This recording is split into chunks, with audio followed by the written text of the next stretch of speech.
समर्थ साहेब ख्यामदास जी, समर्थ साई जगजीवन साहब द्वारा संगठित 4 पावे में चौथा पावा एवं चतुर्थ शिष्य साहब ख्यामदास साहब की समाधि मंदिर मदधनापुर में है।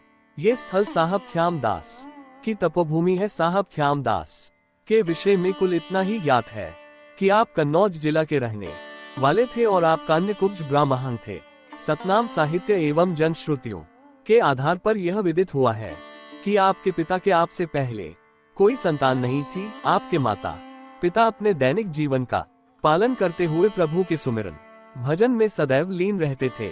एक बार एक संत आपके पिताजी के यहाँ मेहमान हुए तो संत ने उनके दुख का कारण पूछा। उन्होंने बताया कि मेरे कोई संतान नहीं।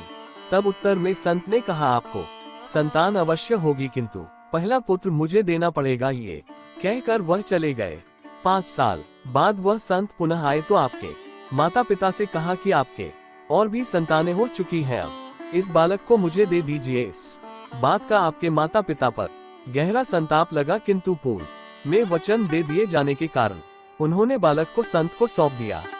संत उठे और उन्होंने उसे अपने साथ लेकर चले गए और उस बालक के साथ देश भर में उन्होंने भ्रमण किया।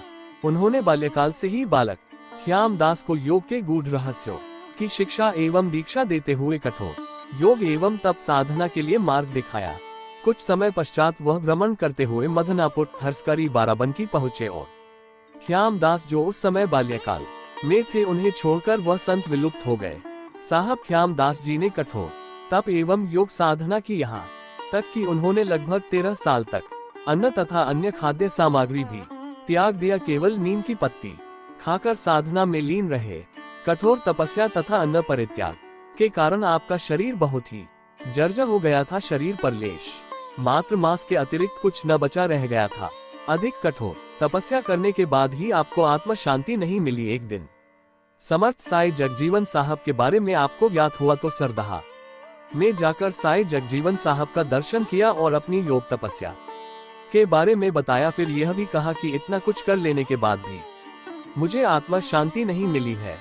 समर्थ साई जगजीवन साहब जी ने उन्हें देखते ही पहचान लिया और कहा कि आप अनेकों जन्मों में मेरे साथ रहे हैं, अब आपको कठोर साधना करने की कोई जरूरत नहीं और न ही अन्न त्यागने की कोई जरूरत है। आपको अति नहीं करनी चाहिए। साहब ख्यामदास जी ने जगजीवन साहब से दीक्षा के लिए कहा। साहब जगजीवन साहब ने कहा कि आप स्वयं ब्राह्मण एवं योग तपस्वी हैं, आपको दीक्षा कैसे दी जा सकती है। तब ख्यामदास ने कहा कि आप ही ने कहा है कि आप मेरे साथ कई जन्मों में आप रहे हैं, तो ये जातिगत भेदभाव कैसा। आप तो